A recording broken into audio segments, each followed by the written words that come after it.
আসসালামু আলাইকুম নানি। ও নানি গো নানি, নানি বেতন পাইছি, লাগবো না? নিব না বেতন? দিমু দিমু ব্যাংকে। এ নানি, বাপের টাকা খরচ কইরা পাসপোর্ট বানাইছি, বাপের টাকা খরচ কইরা ভিসা লাগাইছি, বাপের টাকা খরচ কইরা প্লেনের টিকিট কিনছি।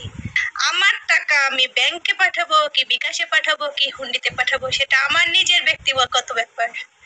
প্রবাসীরা তো মূর্খ, প্রবাসীরা তো অশিক্ষিত, প্রবাসীরা তো কামলা। তাহলে এখন দেন মা দেন, আর 2 দিন পরে ওই যে বলা লাগবে, একজন বলবে আল্লাহ নবীজির নাম, আরেকজন বলবে 2টা টাকা দিয়ে যান। আসসালামু আলাইকুম রহমতুল্লাহ।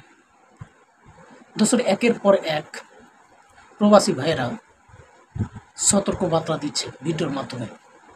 এবার একজন বোন প্রধানমন্ত্রীকে উদ্দেশ্য করে একটি ভিডিও বার্তা দিয়েছে, সেই ভিডিওটি সোশ্যাল মিডিয়াতে ভাইরাল। আপনারা জানেন প্রবাসীরা প্রায় 1.5 কোটি মানুষ আছে প্রবাসী, তার ভিতরে পুরুষ বেশি আছে, মেয়ে কম আছে।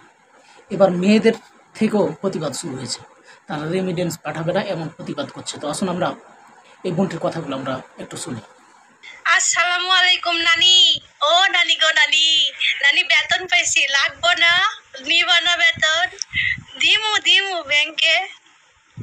এ নানি, বাপের টাকা খরচ কইরা পাসপোর্ট বানাইছি, বাপের টাকা খরচ কইরা ভিসা লাগাইছি, বাপের টাকা খরচ কইরা প্লেনের টিকিট কিনছি।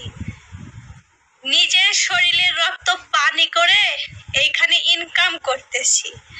আমার টাকা আমি ব্যাংকে পাঠাবো কি বিকাশে পাঠাবো কি হুন্ডিতে পাঠাবো সেটা আমার নিজের ব্যক্তিগত ব্যাপার। প্রবাসীরা তো মূর্খ, প্রবাসীরা তো অশিক্ষিত, প্রবাসীরা তো কামলা। তাহলে এখন দেন মা দেন, আর 2 দিন পরে ওই যে বলা লাগবে, একজন বলবে আল্লাহ নবীজির নাম, আরেকজন বলবে 2টা টাকা দিয়ে যান। ঠিক আছে, সময়টা চলে আসছে, বেশি না, 3টা মাস, 3টা মাস ধৈর্য ধরো, সব খেলা ছুটে যাবে। ঠিক আছে, প্রবাসীদের পাওয়ার আছে কি নাই সেটা দেখবা। আরে বাবা, আরেকটা কথা কি শুনলাম, এয়ারপোর্ট থেকে নাকি ঘোষণা দিছে যারা ব্যাংকের মাধ্যমে টাকা পাঠাবে না, বাংলাদেশে গেলে নাকি চেক করবে ব্যাংক স্টেটমেন্ট আছে কিনা। এ নানি শোন, একটা কথা বলে রাখি, আমার যে ভাইরা প্রবাসী ভাইরা যারা বিয়ে করছে না, এগরে বউ বাংলাদেশ থেকে নিয়ে আসামু, আর যারা এখনো ব্যাচেলর আছে না, এগরে কোনো ভাই ইন্ডিয়ান আছে, পাকিস্তান আছে, সুদানি আছে, অনেক ভালো ভালো কান্ট্রি মেয়ে আছে, বিয়ে কইরা এই প্রবাসে সেটেল হইয়া যা। দেশে গিয়ে কি করবি?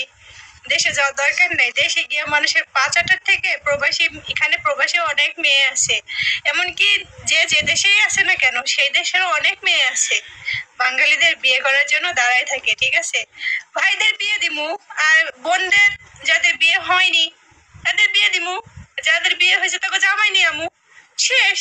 বাংলাদেশ এয়ারপোর্টে গিয়ে নিজে ইনকাম করব, নিজের বাবার টাকা খরচ করে প্রবাসে আসবো, আর তোগো কাছে হিসাব দিতে হবে আমার যে আমি কয় টাকা ইনকাম করছি, কয় টাকা খরচ করছি। কে রে ভাই, তোরে তো আমি চিনি না। আমি আউনের সময় কি আমারে 10 টাকা দিয়ে সাহায্য করছিলি? এখান থেকে যাওয়ার পরে তো বাংলাদেশের সোর্স শেষ চললে তো আবার কিছু খাইতে পারবো না, এটা তো বড় ঝামেলা। তো আমরা যদি প্রবাসীরা না যাই, প্রবাস থেকে রেমিটেন্স যদি না পাঠাই, সোর্স শেষ চলেরা খাইবো কি? হ্যাঁ, ভিক্ষার থালা হাতে নিয়ে তো রাস্তায় দাঁড়ানো লাগবো। তবে কেউ ভিক্ষা দিব কিনা এটাও তো জানি না রে ভাই। চিন্তা করিস না, চিন্তা করিস না, ঠিক আছে? তোকে চিন্তা করার কোনো কারণ নেই, কারণ তোরা যা শুরু করছস না, আমরা মাত্র খেলা দেখানো শুরু করছি, এখনো গোডাউনে বহুত আছে, মাত্র তো টেইলার। ওয়েট কর, ওয়েট কর, ঠিক আছে? প্রবাসীদের ন্যায্য দাবি যদি না দিস না, তাহলে ওই 2 দিন পরে আল্লাহ নবীজির নাম 2টা টাকা খয়রাত কইরা যান। এই কথাটা বলায়া প্রত্যেকজনকে রাস্তায় নামানোর দায়িত্ব না হয় আমরা প্রবাসী নিলাম। ভালো থাক সবাই, তোকে লাগে আল্লাহর কাছে দোয়া করি। হ্যাঁ, তোরা ভালো থাক, আল্লাহ তোকে সুবুদ্ধি দিক।